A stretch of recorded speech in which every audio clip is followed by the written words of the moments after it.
On this show, you can hear Simon Soper talk about the best knives to carry with you while skydiving, the pros and cons of each design, and which disciplines mean that you may wish to carry different knives. He talks about keeping your knife sharp, the size of the mouth, the number of blades, and all things sharp and pointy. And there's more banter than you can shake a radio operator's certificate of competence at.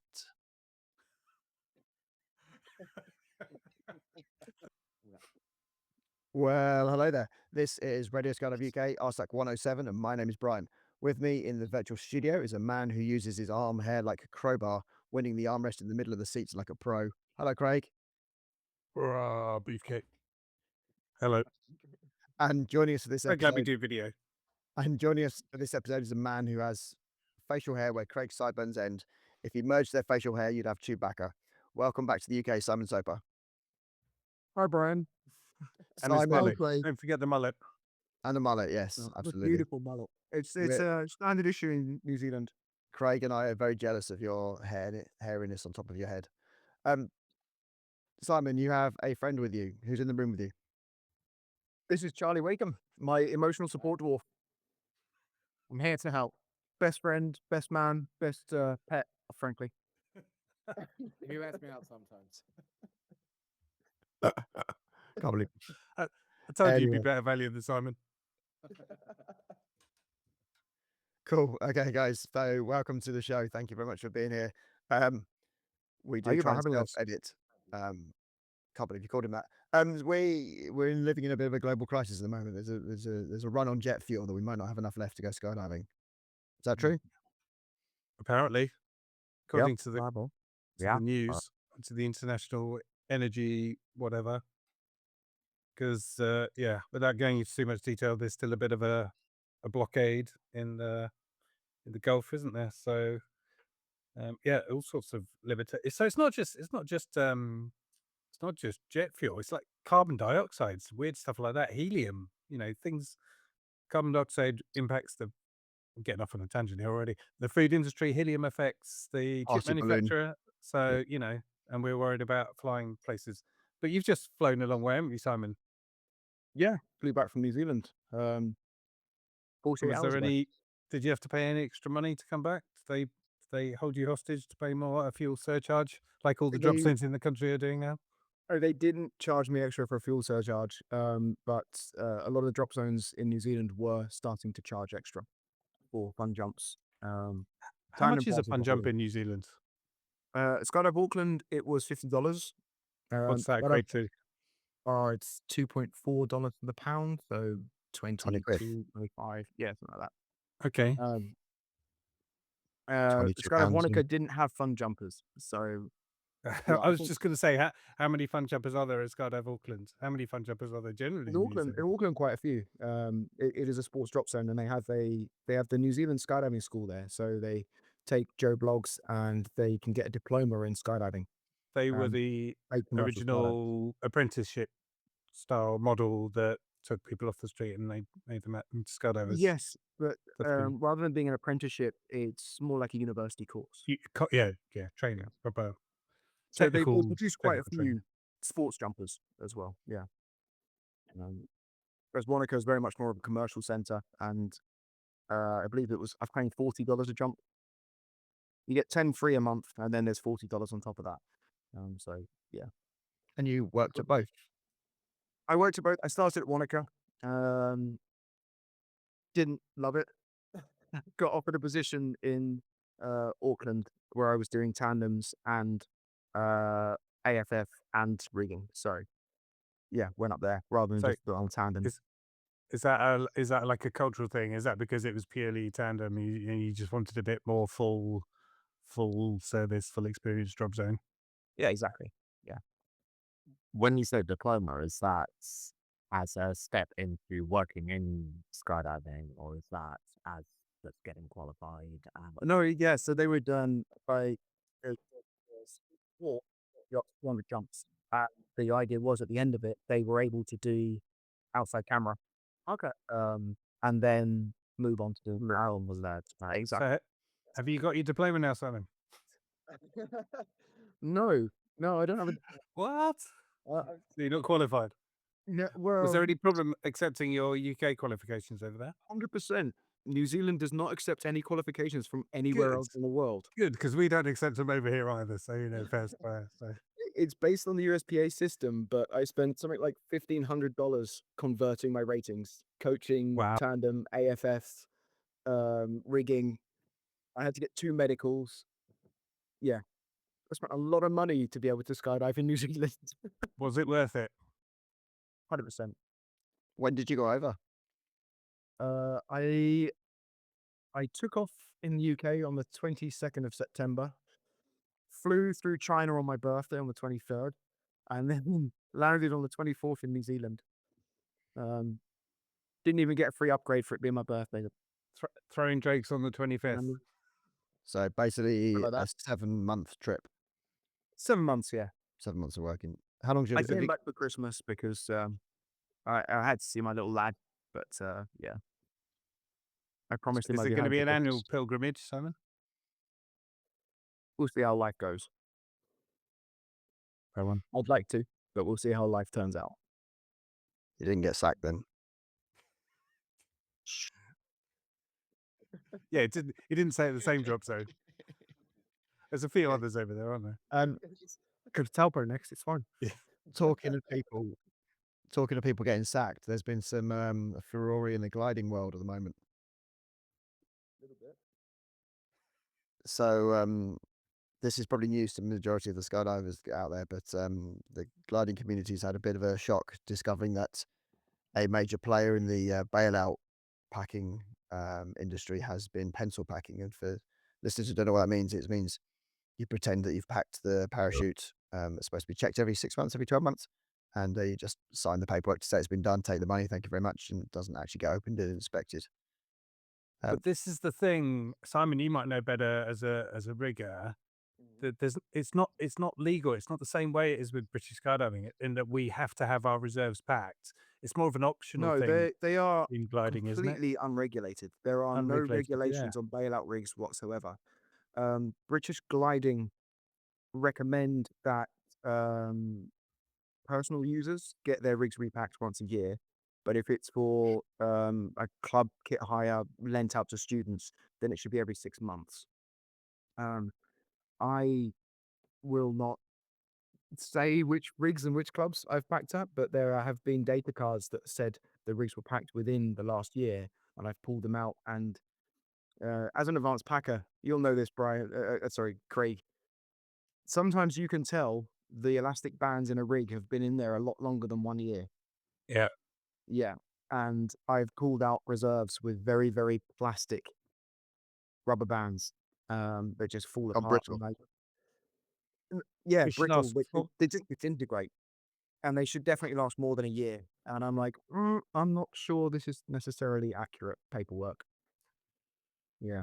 So 4D posted a video of him unpacking one as well, and it was a lump that he bashed against the table, and it wasn't coming apart. So, but again, you might know more about the Sam. But what I heard is the guy that was responsible for this, and I think he's an ex-skydiver. I know the name from Yeah, I met him From- at Langer doing some jumps once.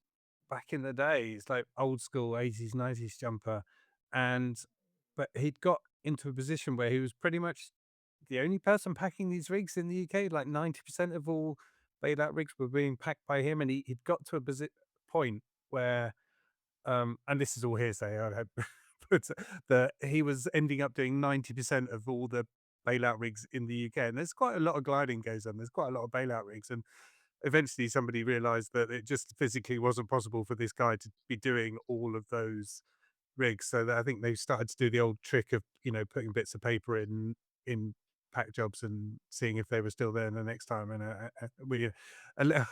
perhaps that wasn't necessarily given the sticky, the solid bands and the solid pack jobs that 4D was pulling out. But they caught him, and now every gliding reserve in Christendom is being repacked because of that. he was observed on CCTV Ah, yes, with there's packing up a actual club, evidence as and well. they Yes, they videoed him just doing the paperwork. Yeah. I shocking. don't know who it was. I don't know the name of the chap. Oh, we But, do. I've They been, published it. The gliders have published it. They've made it very oh no, clear I who know it they is did. because I've been out of the loop. So Yeah, just Yeah. so everyone's aware, so everyone knows that there's a problem with this person's particular project. So persons, yeah. But yeah, I was packing for a couple of gliding clubs previously, and I packed for a It's easy few money, right? personal. You just have to sign it. Yeah, just get my sharp pencil out, job sharpen done. your pencil. Uh, Yeah. um, So whilst I was are in we area, I talking? got a few phone calls asking me if I could pack 4 more clubs. So I've picked up 3 more clubs to pack for in the last week, Good which business. is good business. A Is lot of it work. mostly squares or rounds? What's the It's most bailout rigs around. The only yeah? squares I know of are the Paratech Wingman, and they put speed 220s or 250s in theirs. So it's the same as a skydiving reserve. Pretty much But everyone most else is on gliders rounds. wouldn't know what to do with a pair of toggles, so that's why they generally have rounds. So Generally, yes, but I mean, glider pilots know all about the winds and flying and flaring and landing from their aircraft. They know they could about flying probably without work it thrust. out. So yeah, they'd probably be okay on them. And like a 220, 250, they're loading at a 1 wing loading maximum. They'd probably be all right. Good Yeah. That, drama. that's the Germans' opinion, hence why they put speeds in them. But yeah, they're quite pricey. Most of the clubs that I packed for in the UK are jumping TSEs, pop tops with Loco 28s. So that's to Like be low pose and brand, and 28 is the diameter in feet. Yes, 28-foot diameter. low porosity. TSE is Thomas Sports Equipment pop tops. So Didn't they change? Aren't they Thomas Defence now, or are these the two separate businesses? no, they are. Yeah, they are Thomas Defence. The data labels say Thomas Defence, Okay. but the little logo that comes on the mud flap still says TSE. So I don't know. Using up old stock. Probably. Yeah, because the glider pilots don't care. Just the cushion to them, an emergency cushion.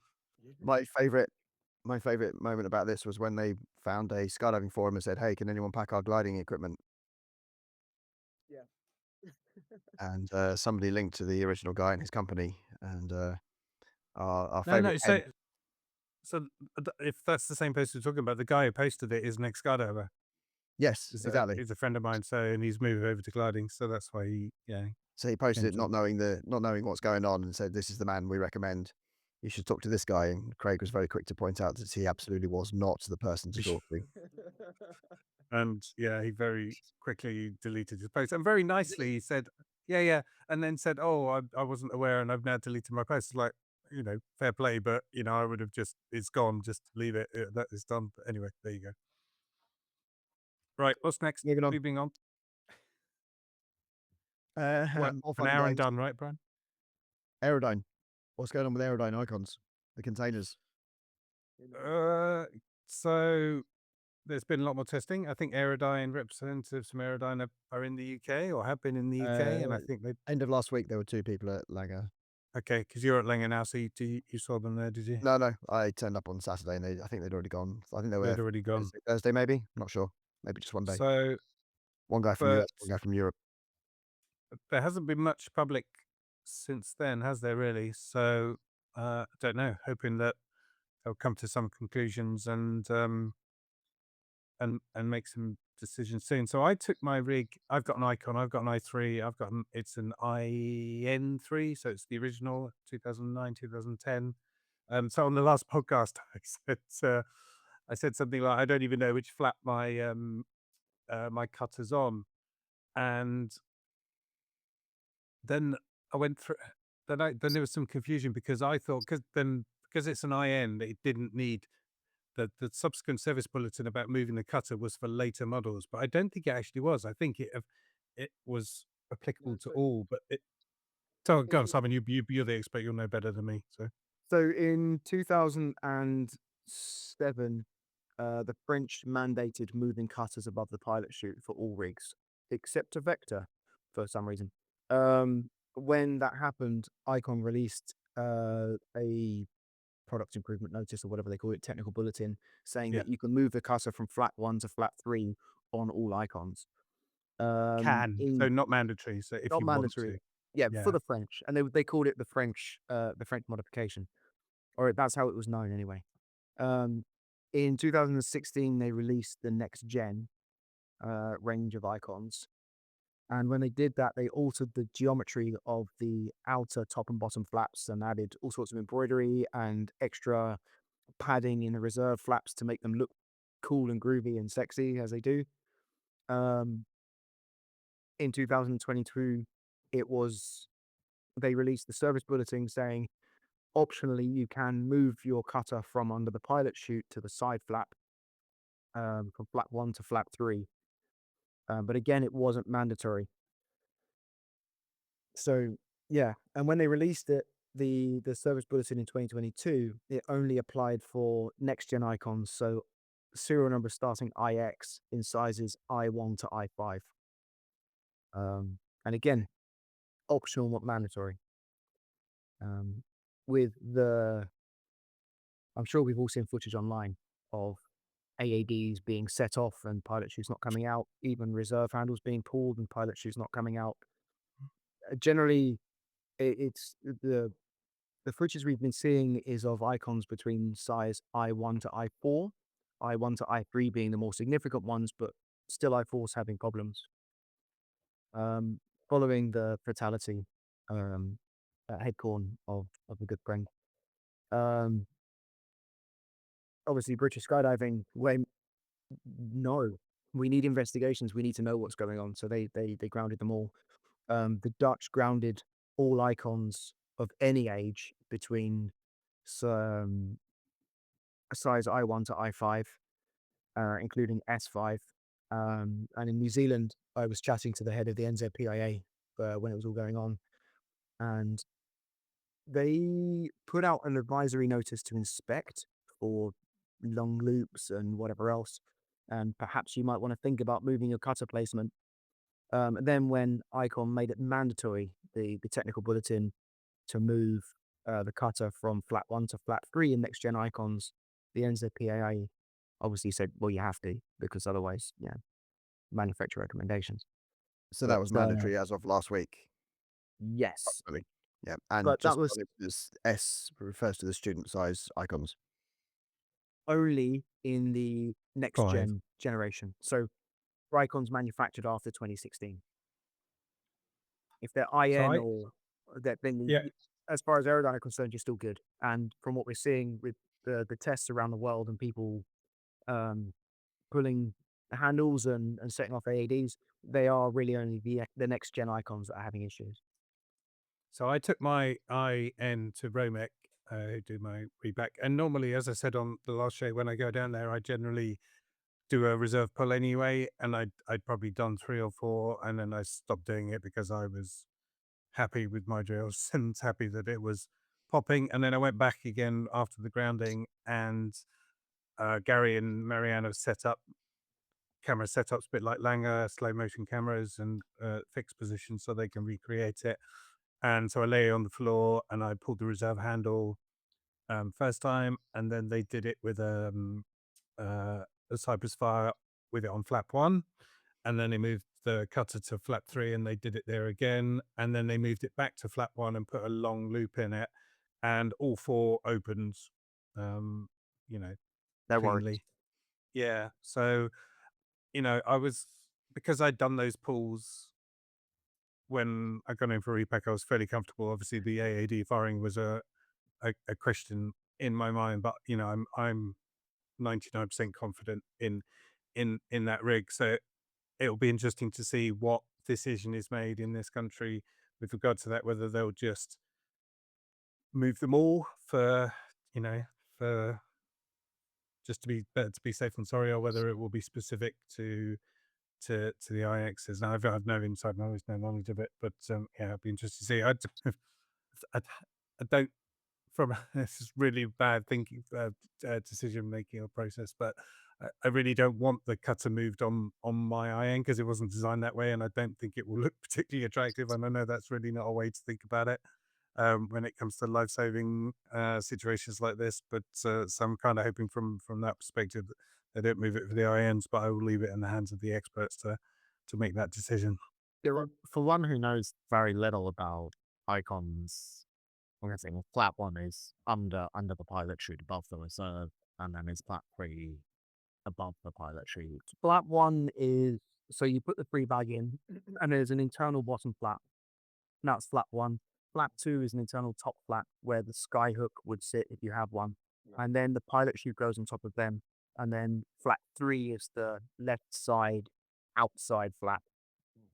Flat floor, the right side, and then you've got the top and bottom external flaps as well. Yeah. So effectively, like we've spoken about it, where the changes from beneath the pilot chute to Above the pilot chute. Yeah. And it basically means when the AED fires, there's less of a tail for to travel through everything. So less chance Yeah. of a geometric lock. But also they're having problems with just straight reserve pulls. So it's very much about the geometry.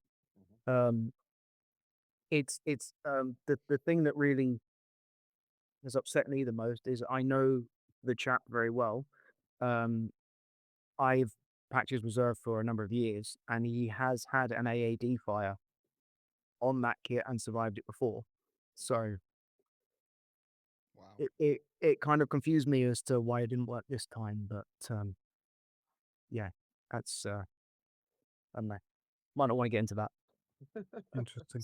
But just because it suddenly works once doesn't mean it necessarily works another. So nothing is guaranteed, right? Especially in skydiving. So Yeah, and obviously belly to earth is a very different situation for your reserve to deploy from than on your back spinning in a flat spin on a wingsuit. Much more dynamic, much more likely to just pull the reserve out on its own. So his first AED fire was on a wingsuit As far as I know, yeah. in a foreign country, in an international country. Yeah, abroad, yeah. So does this there's been a trend to up firing heights on AADs. I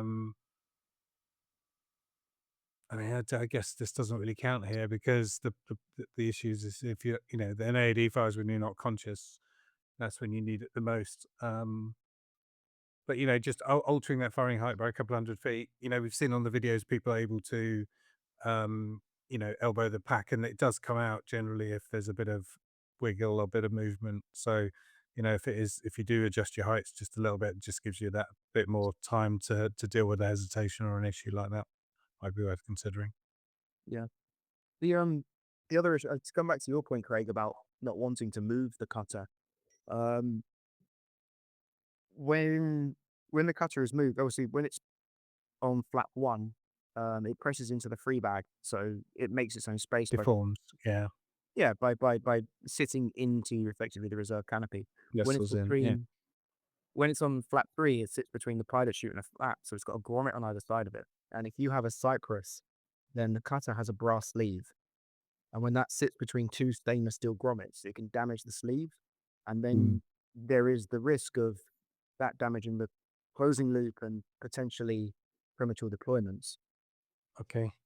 So yeah. there's a very practical risk from doing it that way. A Wow. slight Okay. one, I but hadn't appreciated yes. that. But again, I mean, not to naysay Cypress, they're an excellent brand, a premium product, and the rest of it. But yeah, they have a brass sleeve, whereas the Vigil and the M2 both have stainless steel sleeves and don't suffer the same problem. But they can't. I don't. It would That's be a very very difficult for a company to say, yes, move your cutter, but maybe don't buy this AAD. It commercially speaking, that's a bad move for yeah. every. But That's a very timely piece of information, Simon, because when I took my rig in for repack at the start of the season, and it was highlighted to me that I had 16 months, 18 months left on my AAD, and it was suggested that if I sold it now, I'd get more value out of it than just letting it die. So I was like, oh yeah, that's a good point. I think I had heard of it before, but it was by that point we'd had that conversation. The rig had been repacked, and I didn't really want to. It was mainly driving back down to Rumek to have it unpacked and fitted. So I said, oh, maybe we'll do it in 6 months' time. But then this issue with the icons came out, and then I did end up going back to Romek to do the test firings. So now my rig is unpacked at Romek, and so I did take my AAD out. It sold in seconds, as they do, because people have 200 quid to buy an AED rather than 1,200 quid. So, you know, they suit people very well on a limited budget who need and want an AED. And I've always been a Cypress person, right? Because that's all there was when I started. So I've always, you know, been loyal to that brand, and I was automatically going to go for the same one because I'm very happy with them. But that is an interesting piece of information that might make me consider. So if it is mandated on my IN to put there, I might, but I'm sure they will consider that information when they make that decision as well. So yeah, another element in the equation there. Interesting. Are there other modifications that could be done to the Aerodyne, like changing flap stiffener material inside or the length of flaps and things? Well, Paratech Next had when they moved their cutter in 2008, in line with the French, they added a little foam spacer into their rigs, and then in subsequent years spent many tens of thousands of euros testing and developing, and have modified their pilot chutes so that now there's a bit of space inside the pilot chute cap for the cutter. So I think your best bet is to burn the Next and buy next. Burn the Icon, buy next. But yeah, no, the Germans have found a solution for making room for the cutter. So I So mean, yeah, I wasn't necessarily there are solutions out there. I don't know if Aerodyne are going to spend the money with their financial situation. Bearing in mind, a couple of years ago they had to shut down operations because they'd run out of money. And they have $1 million plus lawsuit adjudicated, so a debt that they have to pay. So yeah, so I've been thinking about looking at trying to buy a second rig and an Icon rig because you know, how long is this going to carry on for? And I'm currently out of action. All I could do is tandems these days. I mean, some might say that is all I did anyway, but no AFF. So yeah, I don't want to be out too long. I'd like to get back jumping. I don't want to beg, borrow, and steal rigs because I think there's a lot of that going on at the moment. So it might be time to think about looking for another rig. But I bet there's a bit of a premium on rigs at the moment given the situation. imagine there's some demand for some smaller ones. Yeah. Yeah. Cool. Well, Okay. WRF still only have a 12 to 16 week delivery time if you fancy supporting Ukraine. Yeah. So interestingly, when I went to Romek, they were talking about because I think they have a few is it fires? X-fires? Yeah, Fires, the firing containers fire there. tubes. Yeah. And they were saying how impressed they were by the spring, the reserve spring, and how well it launched compared to some of the older, more established rigs on the market that might have had TSOs when materials were different and they've had to stay the same. So the materials they use for the springs, whilst adequate, are not as good as more modern equivalents. So yeah, the Romek are big fans of the SWS kit, and I must say I've not heard a bad word against them. So yeah, I got my look one into last that. year. Love it. My Javelin's been grounded. Why? No. Yeah. So it went in for an Idiots. inspection at Repack last week. That sounded so fake, Simon. I thought it It's was like real sincerity. I thought it was Concern. sincere. It went in for an inspection at Repack last week, and they discovered 2 small holes in the reserve. In the reserve pilot chute. How old is it? 2 years, less than almost. It's exactly 2 years old now. I got it in Is that April is that a 2024. packing issue then? So it's made of ripstop material. Each of the holes are 1 square, and there's like a 1 square hole. Then there's 3 holes where there's no damage, and then another 1 square hole, and it's right by the pop top. And the assumption is that someone's put a pack buoy through it when they've put They've been packing your main and cut the pack boy under the Tucked it reserve. in to to flap tuck out it in the to way. keep the top flap out of the way and pierced my reserve pilot chute. So that would have been an expensive. That's a upgrade. sharp pack boy. Yeah, that's a very Yeah. sharp pack boy. Don't know. Or Don't know. a strong packer. Maybe. Don't you have 2 Yeah. rigs though, Brian? I do, yeah. So I've been jumping my other rig, but it was a bit sad that I haven't. went to And do it that one and I contributes can't use it at the to it, moment. So, like actually Yeah. where a lot of So people love where the pilot shoot. just talk Charlie, amongst yourselves. Charlie, you talking to us or you just? Sorry. He was, but he's stroking. Well, what I was saying is it's a funny point because probably a lot of general skydivers are not aware of where the reserve pilot chute actually is Yeah. in the prac job. So when they're packing their mains, like they're understanding that for a jab, that actually a lot of the material bulk of the pilot chute is beneath the pop top, sort of further down between that Under the bottom flat, under the bottom flat. But they just shove their pack in because yes, I'm not sure what is already there that they may be touching or yeah, messing with. if only there was someone with a platform to educate general skydiving. Well, Here we we were are. talking about this on the last show, and we were having an argument with Buzz, weren't we? Because he reckoned that the packing certificate required assembly from a reserve, including the reserve. That was his understanding, which would achieve that aim if that was the case. But we weren't quite so sure about mean, that. I don't pack reserves, and I have very little interest in knowing, like, in being able to do that. Wants to go after, but I watch reserves pack many times because I'd like to know how they work. Yes. Um, Yes. No, Well, you pack many times because you wanted to drink beer and talk crap with me. I mean, I know there's always planning to be done. He says. yeah. Um, Knowledge is power. Yeah. And like I said, I didn't even know which flat my cutter was on, so which I was a bit embarrassed about. It's- Actually, I thought I should know better than that, really, given being an instructor, and I've had that rig for quite some time, and I just wasn't paying enough attention. So but it's ridiculous to say that sort of everybody should know about a remake. That yeah, these guys are cool, but should it, know about your own rig. care about your own rig patrol. Yeah, Yeah, It's like I know. like your life it depends doesn't on it. take a lot of time to stay there during your repack if you can. Depending on where you send it to, but See, back in my day when I started in the sport, we'd all sit around in the bar in the evenings and we'd all talk absolute Here we crap, go. huge amounts. Here we go. Nowadays, kids, they come in, they do their 5 jumps and they Are you leave. that old now, Simon? You're talking about the kids these days. Well, yeah. You're an old curmudgeon now. Well, next year, kids who hadn't been born when I started will be able to jump. So yeah. That was a real shocker for me when I took somebody who was younger than when I got my tandem rating. So I mean, that yeah, happened for me this year as well. But Yes. they yeah, don't have an that's age another limit. story. They have a weight limit. As long as you're 30 kilos, you're good to go. So Is that what it jumping is? with 30 kilos. yes.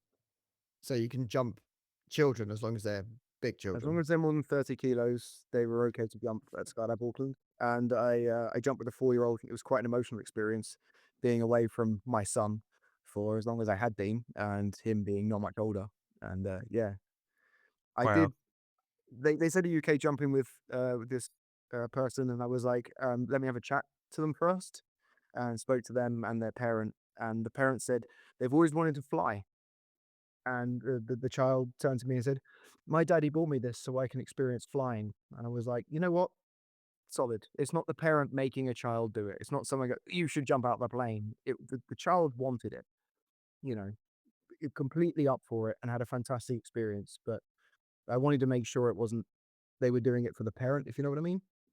Um, and yeah, it was quite an emotional skydive for me. Yeah. Can imagine. Scary as well. Scary, emotional, and as well as scary, emotional, I mean, you heartwarming type feel. thing. I mean, as a tandem instructor, anytime you jump with anyone, it's someone's loved one, no matter what the age. I could Yeah. be jumping with a 96-year-old grandfather or great grandfather, which I have done, and Is that you the still oldest person feel to that. jump? Yes, yeah. So 92-year age difference. Wow. you still feel the responsibility for taking care of them. Yeah. Was it more so because it was a toddler? Perhaps. I was more I, worried, but actually the rig weighed more than them, so I didn't want to. on my back. But I just, the thing, the kids don't appreciate the risk. That's what worries me. Yes, they might think they want to do it, but they're not mentally developed enough to really appreciate that. So, and for being involved British skydiving for many years, and I have to abide by the rules, even outside this country. So, I've got two children, 10 and 8, who I would love to skydive, but I for me, I won't do it until they are 16 because British skydiving rules, the best in the world, the safest in the world. But just, I don't know whether I've been indoctrinated and institutionalized by it, but I do think it's very nodding away. I want them to understand that risk. I mean, I'm not knocking anyone that does take their children do it, but for me personally, I'm going to wait till my kids are I have a 16. counter argument to that. Would you let Go your children climb a tree? Would you let them? Would you let them on. swim in the sea? Oh no, I'm the worst Because the amount of parent. people that die in the Despite all sea, the things I've the amount done, of base people that throw out jumping and trees, like, skydiving, I'm such a worrier with my kids. So no. Well, no, that's not quite true. I do like them to push boundaries, but I am a warrior. And so you're saying it's no more dangerous than climbing a tree. That's true. You fall from 20 foot in a tree and you will break your neck, you'll kill yourself. So and not I only broken arm, try but to be yes, sure. safer. Um, but at least there's limits there. You know, Yeah, it's gradual as I they climb understand. up. They will I was scare just playing themselves. devil's And advocate, just yeah, trying yeah, to. no. Like I say, I'm not knocking anyone who does it, and but for me, no, I'm gonna wait. I'm the same But with fair my play. son. Like certainly if I'm skydiving with him in the UK, then he'll have to be 16. Um, But you're a bit younger than me, Simon. When my daughter's 16, I'm going to be 60. So whether I'm still tandeming then or not, I don't know. We will see. sorry. I am old. I'm feeble. What's next, Brian?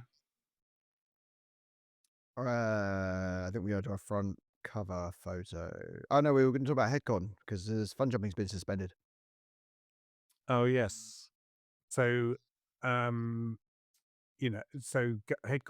was bought by Go Skydive, who are a predominantly 99% tandem skydiving activity business. And I think there's the point or the perspective or the perception from a lot of fun jumpers in the UK that fun jumping would eventually or sooner rather than later stop at Headcorn because it would become just like the other drop zones that they manage, which are yeah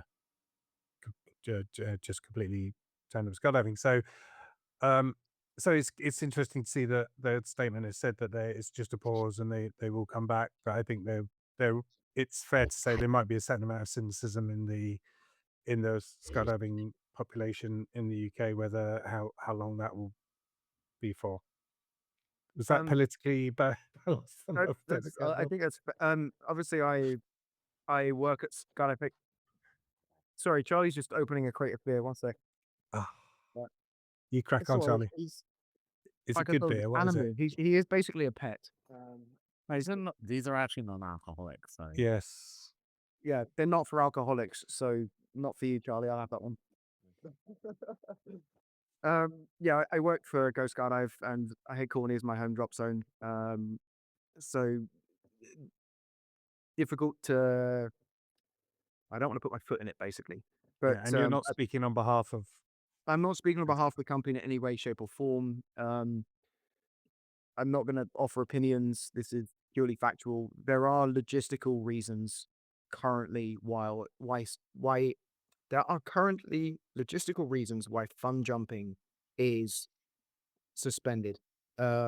With the new building, basically they took down the tandem meeting point and tandem kit up area and the briefing room.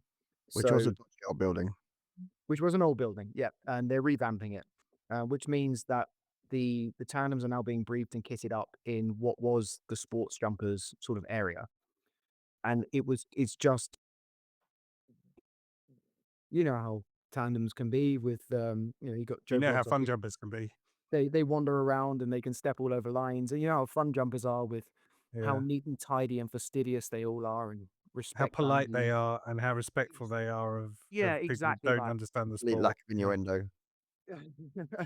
So there are logistical reasons for sure why fun jumping has been suspended. Um, with conversations I've had with the upper management, there's a willingness. I'd like to say desire, but there's certainly a willingness to maintain sports jumping at Headcorn.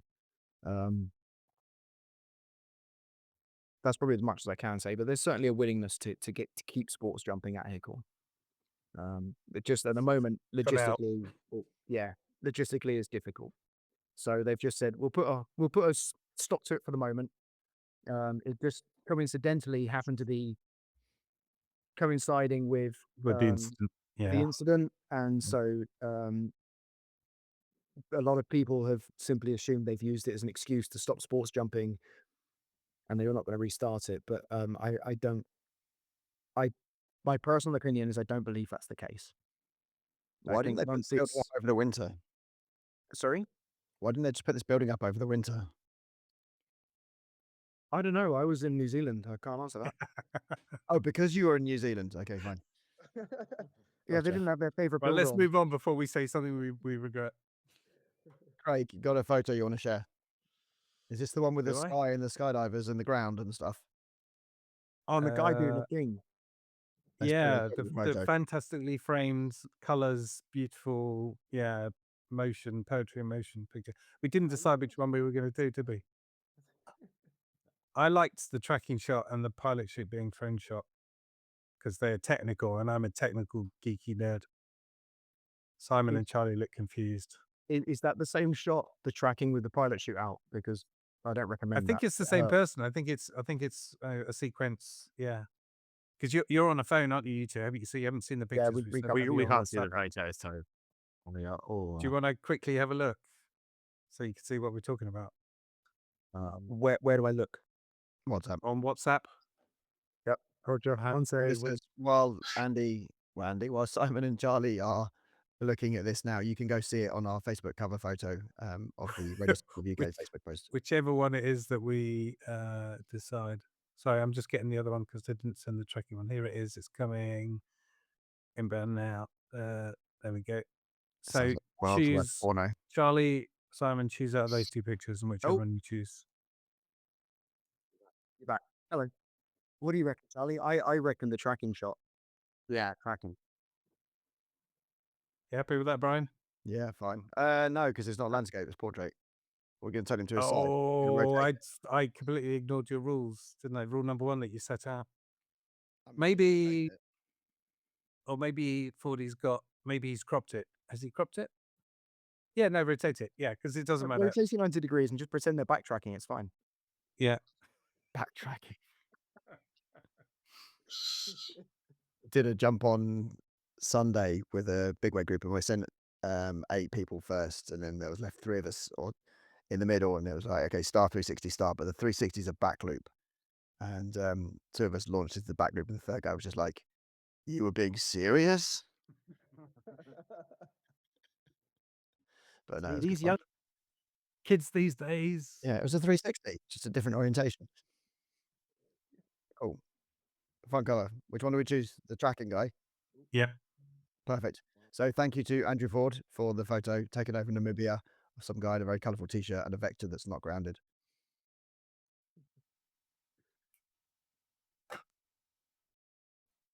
Background's not Can as you come to colourful. me, Ned? That's good contrast, isn't it? With a sandy Brian. desert with the colourful top. No, I've not jumped in Namibia. Maybe one Hey, day. he's not wearing an outie. How does he know how high he Well, is? Maybe it's got a big watch on. And an audible, So- maybe.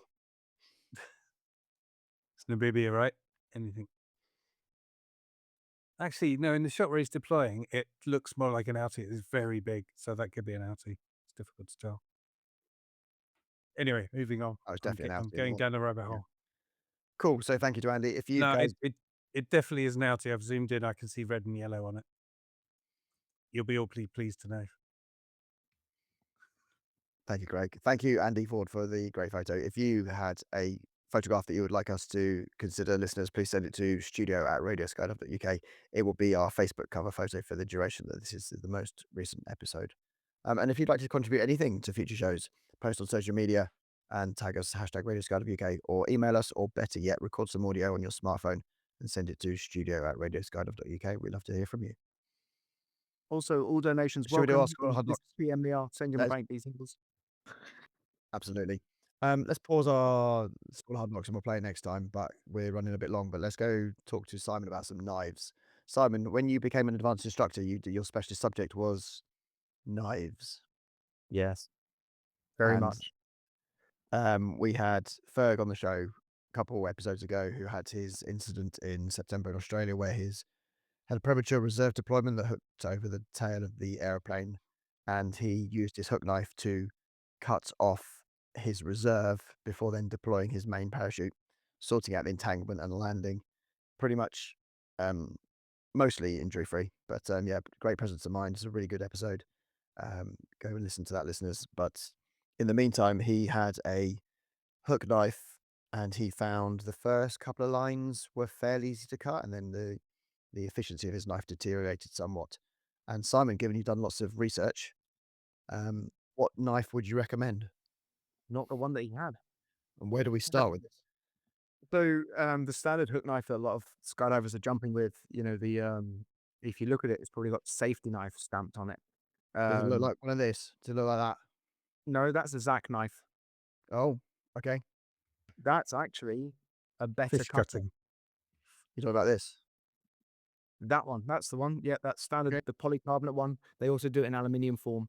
So if you look at the difference between the blade angle between the blade and the frame of the knife on the standard polycarbonate and even aluminium ones, I don't know if the listeners can see the pictures you're showing us, but They'll be on Um, YouTube, and I can take a screenshot.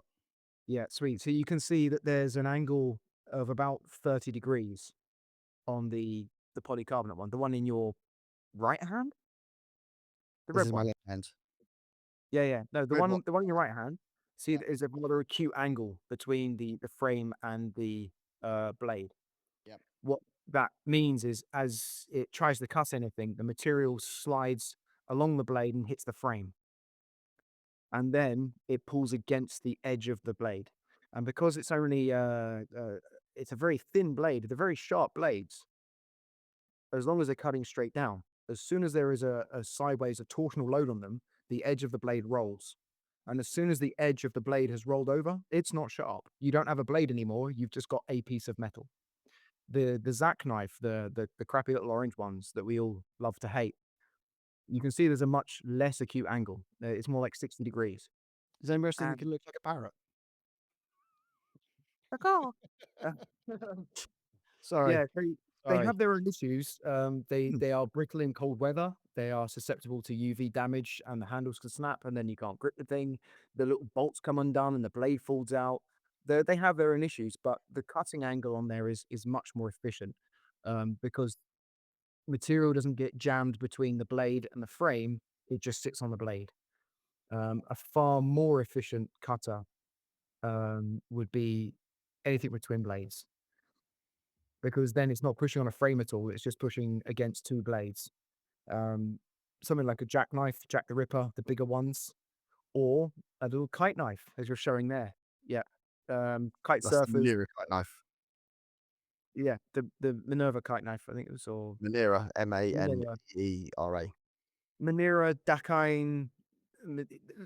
Kite surfers have far more incidents of being entangled with their lines and canopies in far more, well, I won't say far more deathy scenarios, but they're more likely to get dragged under and drowned when you've got 30 or 40 kite surfers all trying to launch in a very tight space competitively, or even, just recreationally. So they've had a lot more experience with knives, and they have found, and as I did with my tests, those twin blades cut more efficiently, and they will cut more material before they start to fail than your standard hook knife.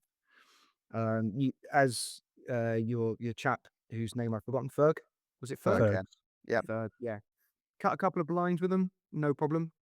Once you go start to try and cut any more, you've lost your edge. It's just it will have rolled over, and then you're not using a sharp edge anymore. You might as well be attacking it with a spoon, right? Yeah.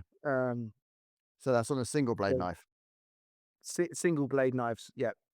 Particularly the ones with a very sharp angle between the blade and the frame. The ones with a wider angle between the blade and the frame last longer, but they still suffer the same damage. And when you say last Um, longer, you're talking about in number of cuts yeah, you get more in one cuts out of them scenario. before the edge rolls, but you're Yeah. still going to get edge rolling. Whereas with the twin blades, with the scissoring sort of the shear action of the blades, um, you get far, far, far more cuts out of them before they start to fail. With the bigger ones, the jackknives, Jack the Ripper, Aerojacks, things like that, they have a slight problem with the frame in which it can twist, and then the blades move apart, so fabric can jam between the blades. It doesn't necessarily mean they won't cut anymore, but it does reduce their efficiency. The other thing is, say you're trying to cut through a riser. Let's say, for instance, instead of trying to cut his lines, he just tried to cut his reserve risers. More expensive, don't recommend it, but that might be the choice he made. The single blade polycarbonate knives or aluminium frame ones, the standard ones we see on most people's kit, are probably going to struggle. You might get through, you might start to make the cut, but then when trying to get through the webbing is going to be more difficult. And the angle at which you cut also makes a difference. Rather than trying to cut squarely across the webbing, try and cut at 45 degrees away from the load. So if it's a riser, pulling away from your shoulder um, would be a far more efficient cut than trying to go straight across. You would cut up and away from your shoulder if you were Yeah, cutting your risers. yeah. Okay. Where do you stand on things like the Gerbers and Yeah, so yeah, the twin blade knives, the kite surfing knives, absolutely fantastic, but they are designed pretty much just for cutting lines. So they've got little tiny narrow mouths. Um, in the test that I did, I was able to, but basically, I wrapped some canopy fabric around some lines and then suspended them off my arm with a 10-kilo weight to try and simulate being in a canopy wrap or entanglement, and then cut against them. They did get through them, but I wasn't able to cut everything in one go because I wasn't able to get all of it in the mouth of the hook in one go. Um, for that, I found the single sort of the body frame knives like your Benchmades, the Gerbers, the Gill harness rescue knife, which is UK brand, so less tax. Yep, Brian's got a lovely example of the Gerber there. So it's I want to call it a blended wing body, but that's the aeronautical engineering me. No, it's a blended blade body knife. So it's a single piece of metal that's had a blade ground into it, um, much more open, so you can hook more things in there. They aren't as sharp as the twin bladed ones, um, so it does take a bit more effort to get the cuts made, but you can get more in the mouth of them. So if you want to cut bulk material in one single swipe, they're much more effective for that. And they are still very effective cutters. They just require a bit more elbow grease to get through, say, webbing straps. Or if you're a tandem instructor, your Kevlar bridles. And you can sharpen this knife as well, right? I So can. if this one was I'm to go not sure I blunt, it trust could be you. sharpened at home. No? Yes, no, they are maintainable. You'll also find with them they are high carbon steel rather than stainless steel, so they do require maintenance. Keep it lightly oiled so it doesn't get rusty. Because if it's rusty, again, you don't have a knife; you've got a spoon. Um, but yeah, very easy to maintain if you get some high grit And wet and nobody wants dry. a hook spoon. Love Nobody a needs good a hook hook spoon. spoon. Yeah, put away Sorry. your spork. I've got a hook spoon. Yeah, you get some high grit, wet and dry, something like 400 grit. You can wrap it around a biro or any other brand of pen that's got a round frame, and then line But it not up. the hexagonal ones, is that what you're saying? if you've got a hexagonal one, just wrap it more. And then the thickness of the paper will take the hexagonal frame of the pen out of the equation. You need to line it up on the angle of the blade. The easiest way to do that is to put it against the flat edge, the top edge of the blade, so the blunt bit, and then roll it down until you feel the pen lift up on the other edge. Then go back a little bit and you know it's flat against the angle. And then stroke down towards the sharp edge 4, 5, 6 times. It doesn't take much. Obviously, if your pen's only 10 mil wide and the mouth of the blade is 20 mils wide, you're going to have to do it a few times along the edge of the blade. That will build up a slight burr on the back edge, but you can get a nice flat top, a countertop, or if you have a homing stone, then, golden. Put the wet and dry then, or the sandpaper, the high grit paper, down on a flat surface. Put your knife down flat, and then stroke again towards the edge, and that will take the burr off the back, which might not make sense, but yeah, basically, line your pen up with the wet and dry on the same angle as the blade, stroke towards the edge. Put the wet and dry on a flat surface, and then again push towards the edge just a couple of times, and you'll have a nice sharp knife. In fact, touching it over and bending it. Charlie, speak up.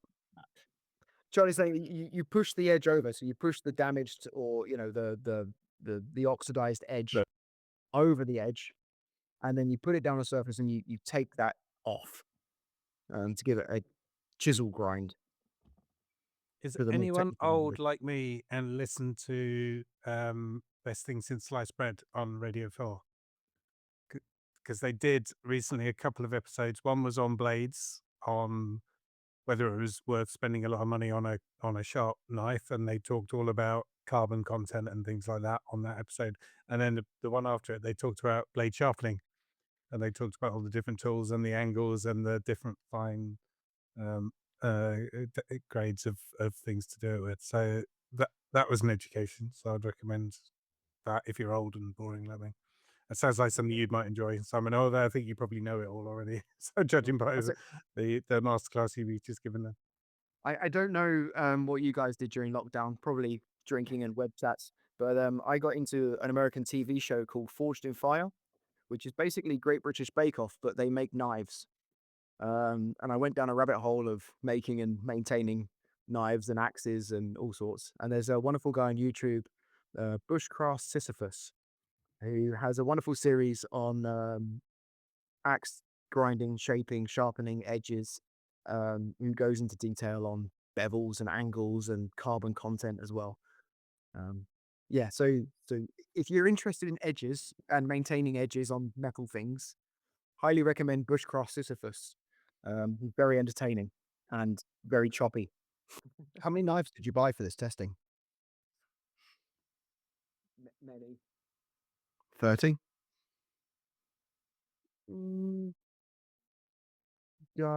Somewhere between 20 and 30. Yeah. Cool. Thank you for spending your hard-earned money. Oh, it's not hard. Sit down. Fall Oh, no. down. Oh, was it glider reserves, was it? Easy. Well, that's why I needed the knives to sharpen my pencil. That was.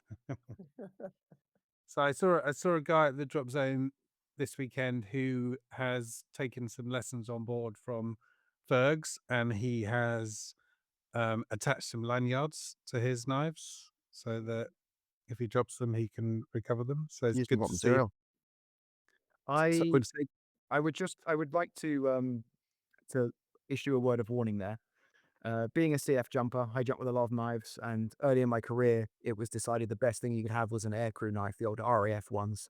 And we didn't want to drop those on people, so we put them on lanyards. I had a diving knife with a blunt tip because I thought that's the equivalent, and I had it on a lanyard. And during a dynamic CF jump, it got knocked loose, and I became vaguely aware of something tapping on my leg.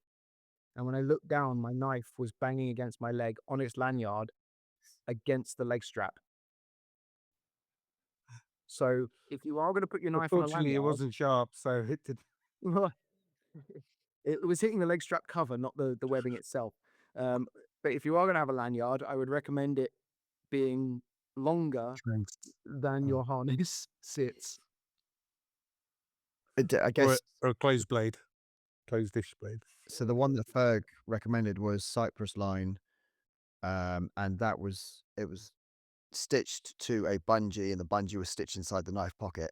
So if you dropped the knife and needed it straight away, it would be there. But if you needed to break it, you could snap the bungee and rip it off, and it would break free and not cause any more entanglements. So it's not like a lanyard that we might call it So ourselves. it's not but, you know, another it's mine. entanglement risk. Yeah. Yeah.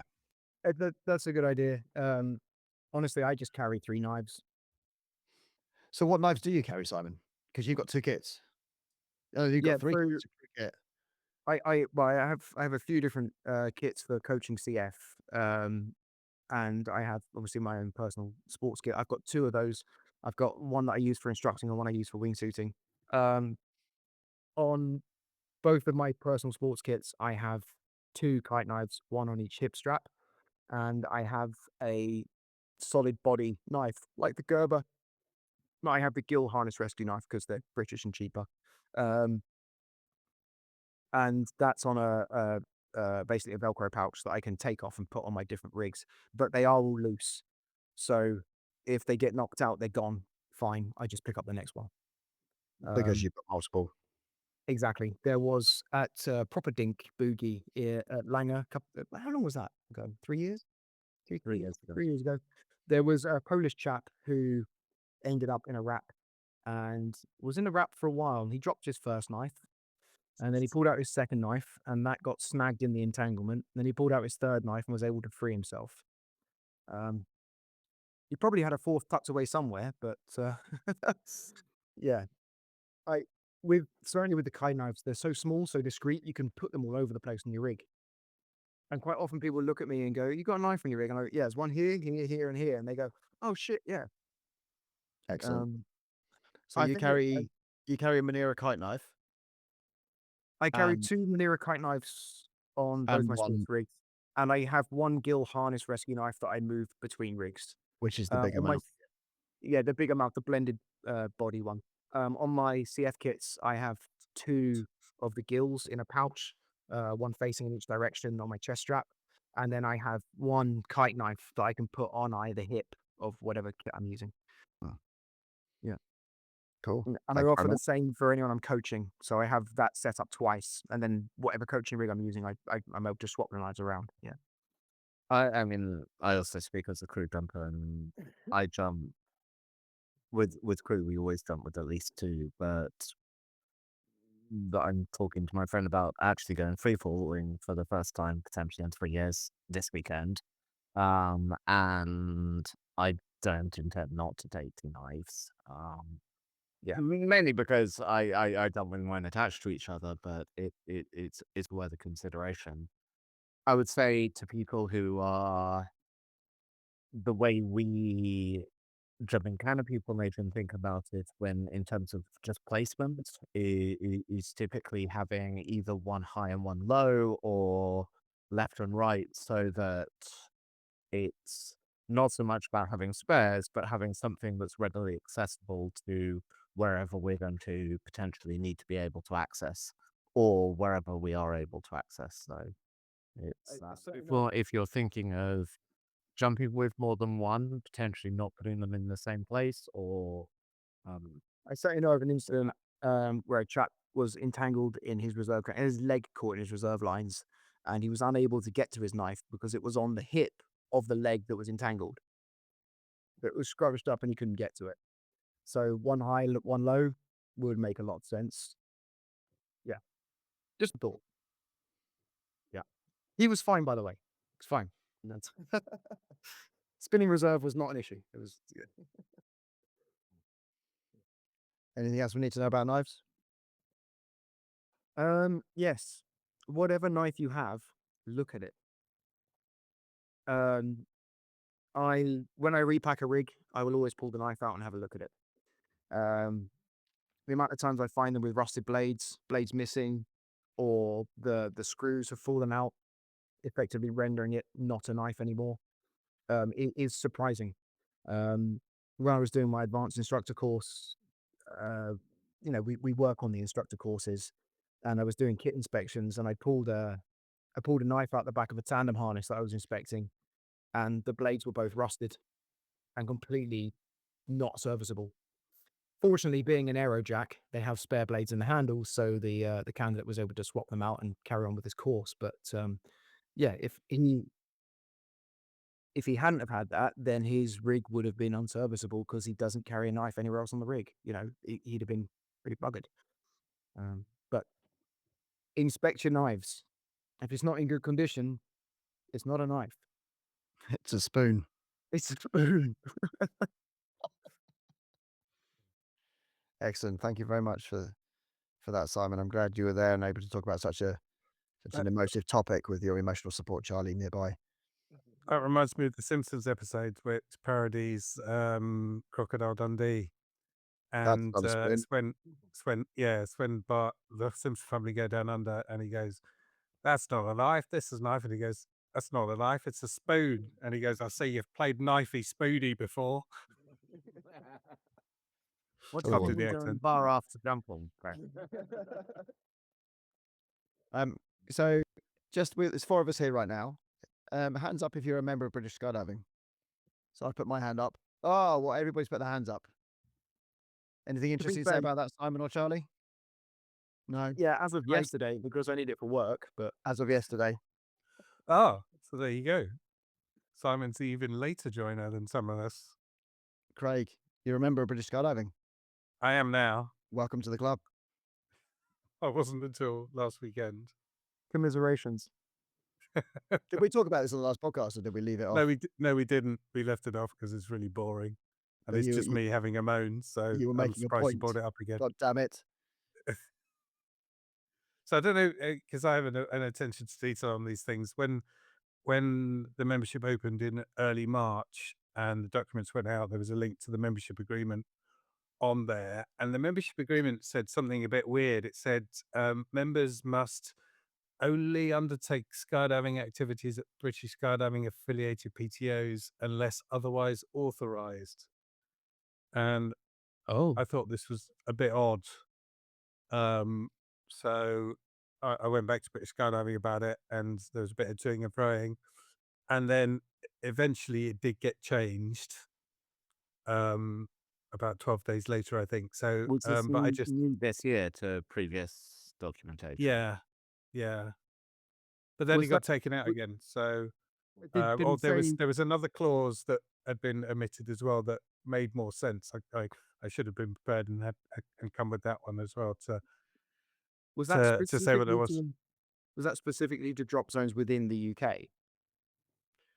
Or do No. we need permission to go Well, abroad and it jump? didn't say. That was my question, because what? So if I go over to America, I have to ask permission to jump there. It was a bit vague, and I do think it was mistakenly put in there, or it was a half finished document or something like that. But whatever, it wasn't really something that I was willing to sign. So Like a dog with a bone.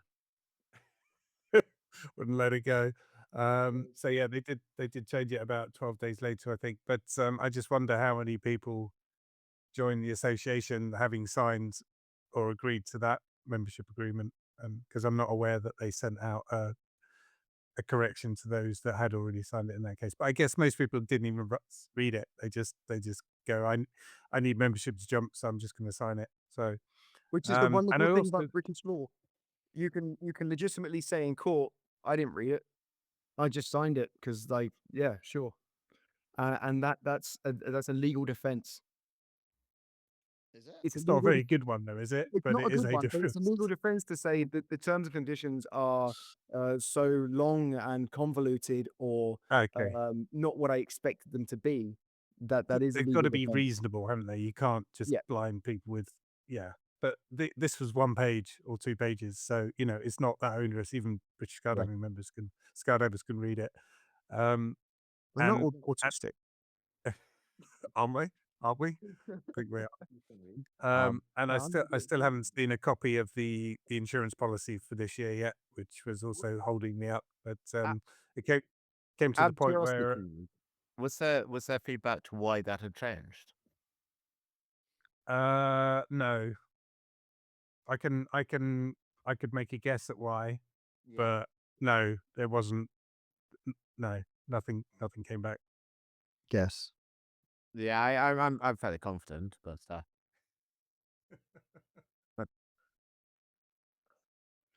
Simon's not saying anything. So yes, I haven't seen the insurance policy either, which is a bit worrying. But it came to the point where, if I wanted to do some work at a drop zone, I had to be a member. So I just sent an email saying I haven't seen these documents. So Oh, so they won. joining. You did let go of Sorry? the bone. They won. You did let go of the bone. Yes, Well, no, I because guess he- They I changed had the no text. choice. he signed the contract on the caveat that he was signing the contract with regards to the statements he'd seen. Yes, and I'm having acknowledgement that I hadn't seen some of the documents. So I got an acknowledgement that I hadn't seen some of the documents. So yeah, so I'm now a member. Hurrah! Excellent. Because normally for the last 20 years, to be a director of the association, you have to be a member. So there was there would have been two reasons for not for having to join, not only working but also being a director. So, but this year I wasn't burdened with that requirement. It was only a need to jump. So yes, it was all a bit of a last minute scramble. Signing up my my membership on a Friday night, sending my ratings renewals in, and then having to go to my chief instructor on Saturday morning saying, "Can you log in and do my ratings?" He was like, "I've already done them," so that was good. That worked at least. You'd have been all right jumping at any PTO that wasn't associated with British skydiving. Allegedly, yes, but that's never going to happen, is it? Because I'm British skydiving through and through. So never catch me at one of those places. Craig, did you nearly buy a personalised number plate for your car that had BPA on it? No. You thought about it though. No, think about there was somebody in Scotland who had one with BPA on the number plate. There was, I remember Angel. Do you remember Angel Fernandez, who worked yeah. for the association a while ago? He pointed out to me at the time that BR17 SKY was British. available at the time, and it was really cheap. It was 250 quid. It was nothing. That's the cheapest you can get a personalized or a cherished number plate for. But was I tempted? I don't know. Not enough to buy it, so no, I never did. And it's now gone. So somebody else has bought that. If I Say remember again? correctly, Black Knight's DZ vehicles had BPA number plates. Really? If I remember Cool. correctly, yeah. Their DZ vehicles, like the last three letters on all their number plates were BPA. But Wow. I could stand corrected. That was a long time ago. Not anymore. I have no idea. So I wonder who did buy Brit Sky. I wonder if it is a skydiver. But it wasn't me. It wasn't me. Welcome back to the UK, Simon. Charlie, we're looking forward to seeing you in freefall. Craig, thank you very much. Oh, are we done? Brian's had enough. He's off. Yeah, we, That's it. we've An hour and deteriorated into 15. rambling, and by we, I mean you. Have we done everything on the outline? No, but he doesn't want to do any more editing, so shut up. I'm going to nationals this year. Are you going to save that one for You're going to be later a on? judge? No, I'm going to Gonna actually compete for skydive. rookies, are? If icons have been back in the air by August, hopefully they are. You can't Which use a nationals? which tandem. ones? Huh? Which nationals? AFS full way. You're going to do that team with Rich and Jeremy and Hervé? It's not going to be Jeremy and Hervé. I don't think it's going to be. Oh, were you not good enough? I think there are other reasons why that's not going to happen. It's two guys I don't really know. So friends of Rich's. So we'll see. I don't. Cool. So yeah, just be nice to. Yeah. You're going take to do part any again. training? Training, schmaining. Yeah, maybe some tunnel, maybe a day. I don't know. We'll see. I'm not that bothered. It's all about the experience, right? Fair enough. It's all about the not throwing drogues for a weekend. It's my one trip a year, which is fun jumping and not working. So yeah, What's Oh. fun jumping? where you don't get paid to do it, where you pay to do it. Oh, When was the last time you? Well, cool. Remember why we started skydiving. Remember why we're skydivers. Oh, It Craig, is you fun. done now? Yes. Cool. Listeners, Thank thank you you very much. for Charlie, humouring me. Simon, thank you very much for being here. It was great. It was such an And- honor. Sorry for being so disruptive. It was good. Makes a Yeah, change from me being disruptive. I felt very emotionally supported. Listeners, stay safe, stay sane, stay calm, and make good decisions.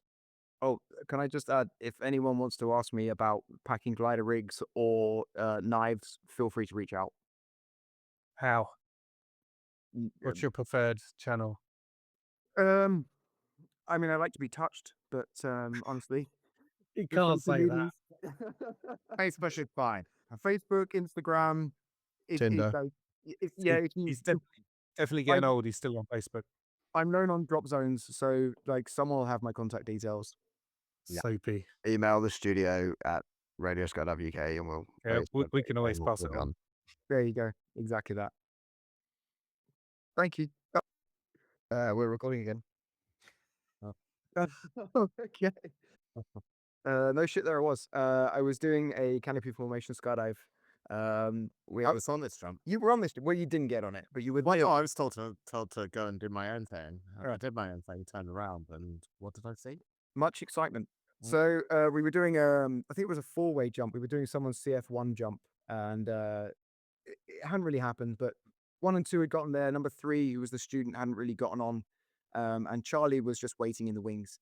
We'd gotten below our hard deck for any more docks, so I politely told Charlie to Foxtrot Oscar, and we'd gone into a downplane. We'd entered into the downplane around 1,200 foot. The plan was to break it around 500 foot, which is enough height to just like sort of turn into wind and land. However, at about 800 foot, with the grip that I'd taken, the pressure building up, because obviously the longer you're in it, the faster you go, the more pressure there is. My grip slipped and the other person's foot caught my cutaway handle. So at 800 foot, my right riser released and slapped me in the head. I looked up at the canopy, which is now only attached by the left riser, and distinctly remember saying, "Oh shit." Let go of the other person's feet, who then cleared the cutaway, and I found myself back in free fall at 800 foot. And I remember a conversation in the bar at Strathallan where I'm going to censor myself here. You don't want to be the coconut who dies with his handles in place. They didn't say coconut. And I remember this conversation. I thought, well, I'm going to die anyway, so I might as well just pull a handle. So I dumped the reserve handle out, and I felt it lift off my back. And I thought, oh, well, I might not die, but I'm definitely going to break my legs. Felt the canopy open. Well, but this might be all right. Took up the toggles, turned into wind, flared, landed, absolutely fine. I was under canopy for approximately 12 seconds. I mean, I do believe you did land absolutely fine. I think you landed and then did go onto your knees. Oh yes, no. I immediately dropped to my knees, and then stood back up, waved to DZ Control to say I am alive, and then promptly collapsed back onto my ass. And did much heavy breathing. But, Did you cry? No, not Oh, till so later. you didn't need an emotional support, Charlie. I mean, in fairness, I was on that jump and I think I landed right next to him. I think Charlie was the one that needed the emotional support because we think sure he was actually all right. Because I'll be honest on that. Having decided that we weren't going to do a drag plane, which is similar to a down plane where both are the same, except you have 2 canopies on one side. So effectively, the person on the bottom flies upside down and it flies much straighter. We weren't going to do that. They were going to do a down plane. Fair enough. That sounds cool. So I left on my own, doing some rear rise and still turn into the drop zone to, get into the baton and swallow the reserve go in front of my face. Well, but quite low. sub 1,000 feet at that point, and I was like, that's quite good. That's a lot. Yeah, it was possibly the scariest thing I've ever seen. Having been on the receiving end, I had enough adrenaline that I actually wasn't that upset. Everyone else around me was much more upset. Yeah. Fair play, because Simon actually, off the back of that, grabbed his other rig and got on the next load. And said, "Well, I'm gonna go and do a jump because otherwise I might not do it again." And fair play. It was I mean, that would be fine, but yeah, that was some real shit. Yeah, And Simon, how many jumps have you got, and 3. how many jumps did you have then, approximately? I've got just over 5,000 now, and at the time I had around 500. Okay. And what did you learn So, from this experience? Proper technique and downplay. yeah, the proper technique in downplanes, or certainly a modified technique in downplanes, and genuinely the conversation that saved my life was the drunken one in the bar, where someone had said, "Don't be that person that dies with their handles in place," and I was like, "Well, I don't want to look like that guy." And for me, between the canopy coming off 800 foot and my reserve deploying was approximately 3 to 4 minutes. In the footage, it was about 4 seconds. But with time dilation and the perception of time with adrenaline, I had enough time to have a full conversation with myself and remember the previous conversation and then go through the drill and have my reserve out. So, 2 things. Number 1, pull the damn handles. And number 2, have ADHD. Uh, it really helps in high stress situations. Whatever situation you're in, you keep fighting. Is Yeah, absolutely. I'm being facetious about the ADHD thing, but yeah, don't stop pulling handles until you're safe. Don't I give think is up. what I learned. Yeah, never give up. Even if you've not got any time left, just keep going. Especially if you've got an icon. maybe cut that. Maybe yeah, too soon.